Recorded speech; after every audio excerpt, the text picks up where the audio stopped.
Ball almost loose for Latchford. Hockey for Vincent. Pendray. Bowden, a touch now. And it's there! Summerall, the scorer.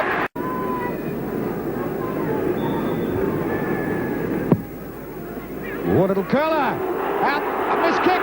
Bowden. Check Bowden, number 8. That's the second goal of the game for Birmingham, and that Rangers defence in a terrible mess. Francis dithered and Bowden pounced. It's a free ball for Ron Hunt of Rangers. Oh, and this is Bridges now.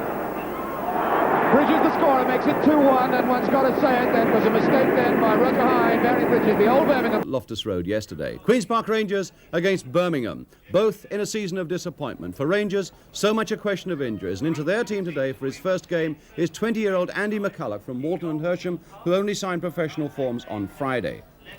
And Birmingham, well, they made a fine start of the season, but they've slipped badly now. They look to Alan Campbell here to bring more drive in midfield, £80,000 from Charlton. Two other familiar faces, goalkeeper Mike Kelly, so recently with Queen's Park Rangers, and Roger Hine, recently with Crystal Palace.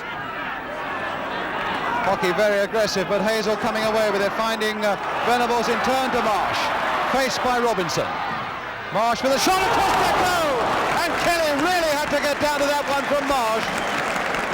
Taken almost from nothing, Rodney Marsh there. Ball still in play.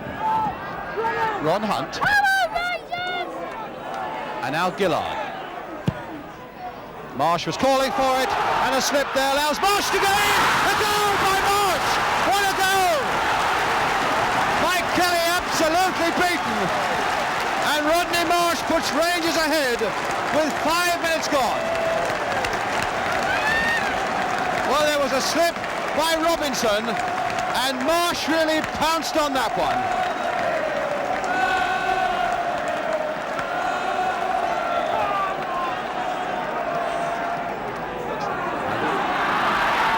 One for McCulloch to try and get under. Marsh now for Rangers. Played wide for Clement, what a good ball. A ricochet there, Marsh going in! Oh, against the bar! The header and a save by Kelly! That was very nearly a goal there, no. In fact, the whistle had gone. Good play by Marsh, and although the point was disallowed there, because it's a free kick, a very good reflex header by young McCulloch. McCulloch straining to get underneath that one. A missed kick by Beard, but he couldn't quite get to it in time. And Hockey, and a corner. Hockey's rather firm back pass there, wide of Kelly. Well, certainly Mike Kelly's been pretty busy in this opening quarter of an hour or so. Rangers leading by a goal to nil, scored by Rodney Marsh. And now Mike Ferguson with the corner, Clement right up there, as you'll see. Marsh getting ahead to it. Oh, Rodney Marsh! A second goal to Marsh, with 14 minutes gone.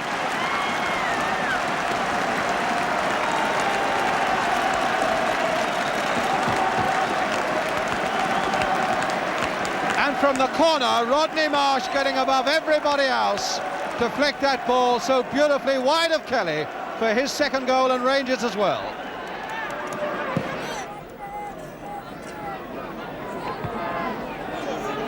Gillard pumped in there by Thompson for Latchford. Surprising how much time Latchford was given. Summerall! Oh, magnificent save! And a goal by Latchford after one superb save by Parks, who must be very, very annoyed. Slack work certainly in the defence there by Rangers, allowing Latchford in the first place so much time. Summerall shot touchdown, and Latchford making it 2-1. Campbell. Oh, good play there by Ferguson. Flick forward now for Morgan. He's got Marsh over on the right. Here's Marsh. And a tremendous break by Venables now. Oh, and a good... Is it a goal? It is a goal by Venables, who ran like a hare. What a tremendous piece of football by Venables, running onto that pass by Marsh. And the power of his shot completely deceiving Kelly, who got a hand to it and couldn't save it. Mike Kelly, no wonder he shakes his head. Hockey looking for somebody free and finds Vincent.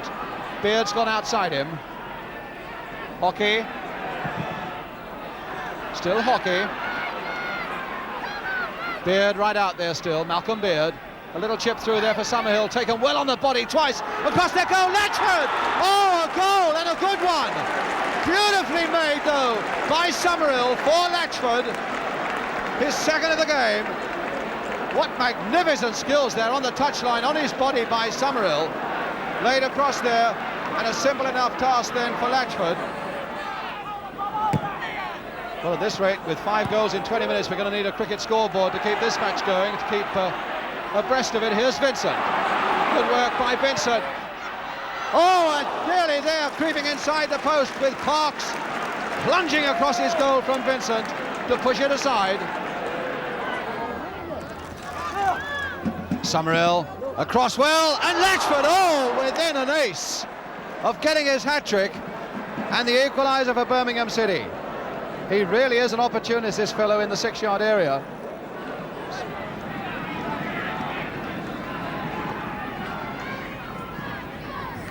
Venable shielding the ball well. Ferguson to pump it across again, and McCulloch goes in! So the new boy gets a goal, Andy McCulloch, and a very good header indeed. Well, there's no happier boy in football today than Andy McCulloch. Signed as a professional yesterday, and he still hasn't had his forms accepted by the league because they have to have 48 hours, so he's in this strange no man's land of being half amateur and half professional. But my goodness, he's amongst the goal scorers.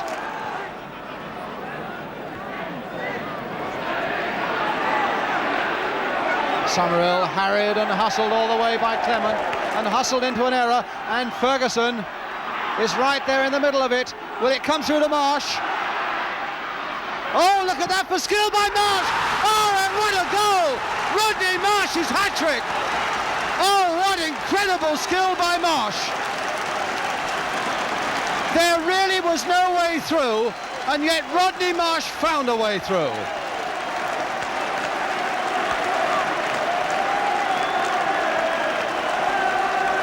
And certainly Eusebio in that number 10 shirt couldn't have done better than Marsh.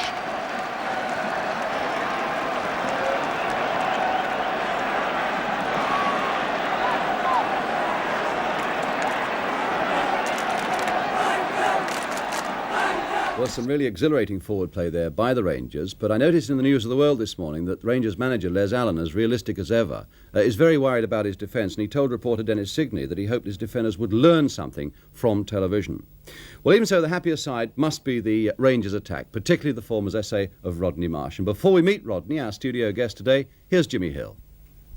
Well, last week we saw a superb hat-trick from Malcolm MacDonald at Luton, and this week we've got one that a lot of people argue is that much better. MacDonald's hat-trick was all shooting power. This one was a volley, it was a header, and it was a little bit of football magic that you'd go all over the world, I think, to see. The first one, the volley, the dipping volley, came from a good bit of Rangers football. There's a little slip which helped them out, but Rodney takes it down, the ball's in the air, and look at that volley, look at the power, over the goalkeeper's head, dead centre, just under the crossbar. That's the power of shooting, and you will have noticed there that that was probably 7 yards outside the penalty area. Now we look at this one from a corner. This was a perfectly placed header. Look as he times his run in, there he goes, and how he guides that perfectly. Now I want you to look where it hits in the goal. You couldn't be more accurate than that. On the run, in the air, with a power header from a corner. And finally, the goal, which again was something that perhaps could be said to be indescribable. There's all the mix-up on the floor. And I want you to count how many defenders are there. Rodney Marsh is pushed away, and then he does his little bit of magic. There's the little drag back. There are 4 around him there. He throws 2 of them to the left. In fact, they collide.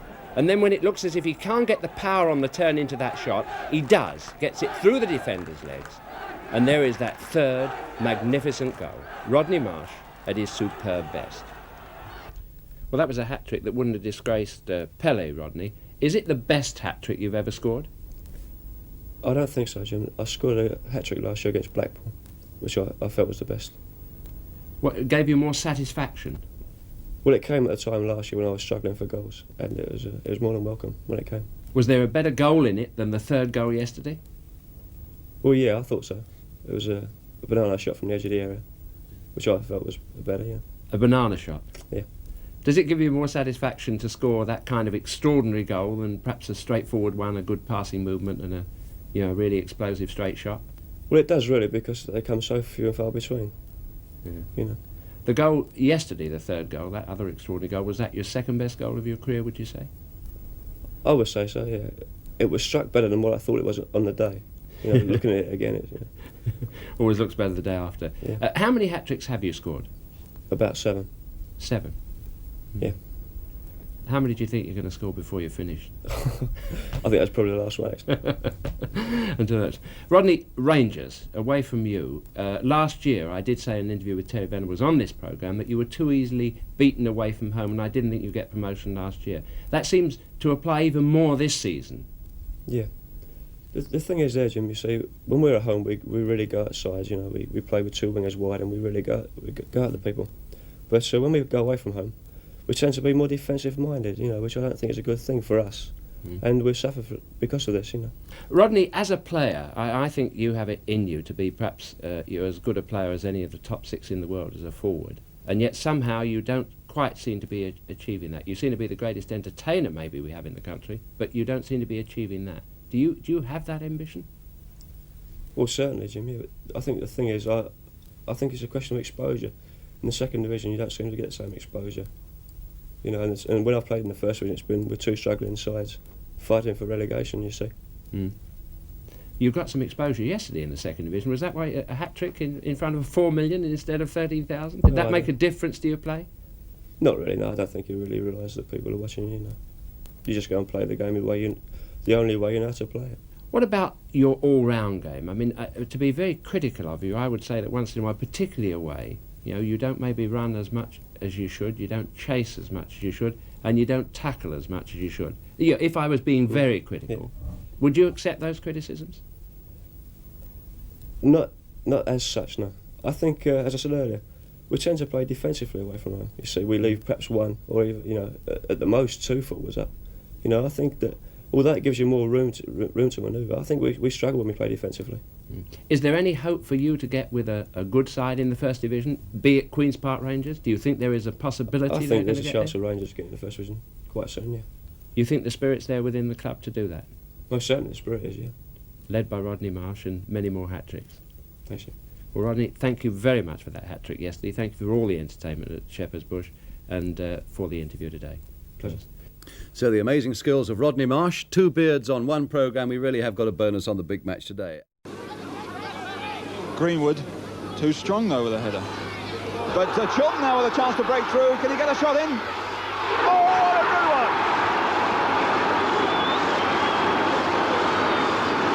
one! The Queen's Park Rangers line up, much changed. They made all the headlines in the morning papers, in particular with the dropping of their skipper, Terry Venables. They've got youngsters McGovern and Francis wearing the 7 and 11 shirt, and Evans, who's the substitute, is only just 18. The Rangers team skippered by Frank Sibley. He hasn't had the job since the brief reign of Tommy Docherty at Loftus Road, and he's been out of the first team with injury since September. The other skipper, number 3 there, David Nish, he gets married tomorrow, and our congratulations to him. I don't know who's officiating then, but the man officiating at Filbert Street this afternoon, Jim Finney of Hereford. A good-looking crowd for what is traditionally the worst Saturday of the season, the last Saturday before Christmas. And it's Queen's Park Rangers who get us away, looking to end a run of 7 games without a victory. Rangers in the stripes, maroon and black, and the dark shorts. Not a bad ball to Francis to start off. Shilton getting a hand there, and in fact the ball hadn't gone as he thought it had. Yes, it has. He was appealing for it, and Mr. Finney giving the goal kick. This is Stephen Whitworth, Leicester in blue shirts and white shorts. Carlin, Getting through Busby. Stringfellow.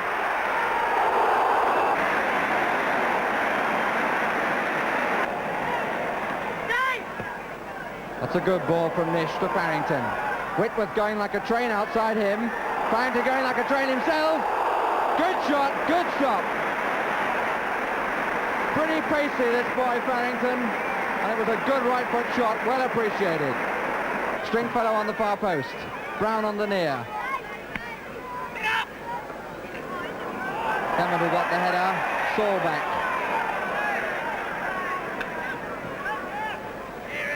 Marsh took the pace off it nicely to find McGovern. Placed it well. Now Marsh again to Saul. Rangers coming out of their shell just a bit. Kellard. Busby. Nish across. This looks interesting.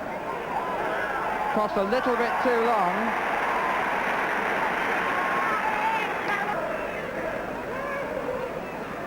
Farrington giving the attack some width.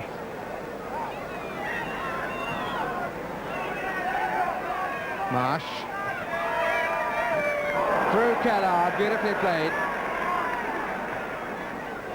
Pass intended for Saul.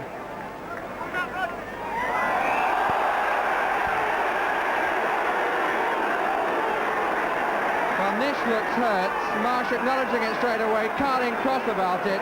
A little bit silly, really. And Jim Finney going to have a word with Marsh. Just sort of stuck out the knee, though quite why. Wasn't the most intelligent. A little bit of a confrontation going on here. Marsh wanting Jim Finney to come to him, and Jim Finney wanting Marsh to come to him. Well, I think they probably ended slightly in Jim Finney's way. Presumably Jim Finney telling him not to be a silly boy, because that's exactly what that was. Cross. Saul finding Leach. Mike Leach. Watson going up with him. Busby square of him. Saul in the middle. Cross away to Farrington.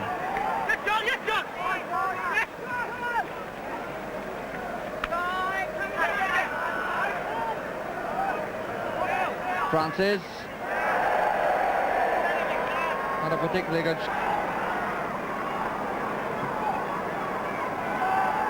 All the big fellows up. Stringfellow, Sjoberg, Brown.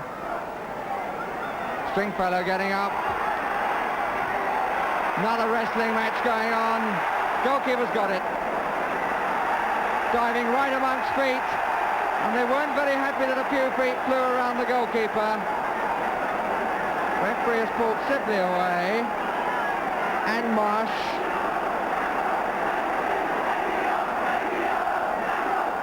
The referee having words with Stringfellow. I think it was his foot that was flailing around. There's always a smile on Jim Finney's face at the right time, just there, which shows a certain sympathy with the problems of the players, although he makes quite sure he gets what he wants. Sjoberg. Nish, but there's no more time. The first time since the first game of the season that Leicester have failed to score at home. The first time they've failed to win since their second home game of the season, and a point which could cost them very dear indeed. Queen's Park Rangers, one feels that they've got the main thing that they came for, and they've certainly found new spirit. A point, as I said, that could well cost Leicester the leadership of the second division in a 0-0 draw at Filbert Street. What's the game there for Marsh at the far side? Marsh! There it is! The coolest of Rodney Marsh. And the goalkeeper coming right out, McKechnie, to argue with the referee, and he's getting himself into trouble. And Marsh was waiting for it at the far side. And Marsh was there with inimitable coolness to whack it in for Rangers' first goal. De Vries. Alton hoping to get out of this one. Nodded on nicely there for Wagstaff. Oh, what a save! What a save from Wagstaff by Bill Parks. Chilton spending more and more time on that right touchline, low and hard. Wagstaff with a real chance here. Down he goes. Yes, he's given a penalty. Now Phil Parkes, his biggest test of the afternoon, facing Terry Neal. Because if Powell can get a point here, it's going to be a precious point. He won't have taken many more important kicks this. Now we have it from behind the goal, a beautiful view. As Neal tries for the penalty. Oh, and he's missed it!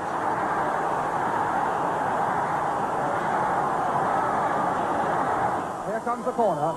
So many Hull players are up for it as well. Hunt getting it away, but only as far as Wilkinson. Banks there to try and hammer it through. And Wagstaff, and a goal! Right at the very end by Wagstaff. And the sides did battle again the following season as QPR didn't go up and the Tigers stayed up.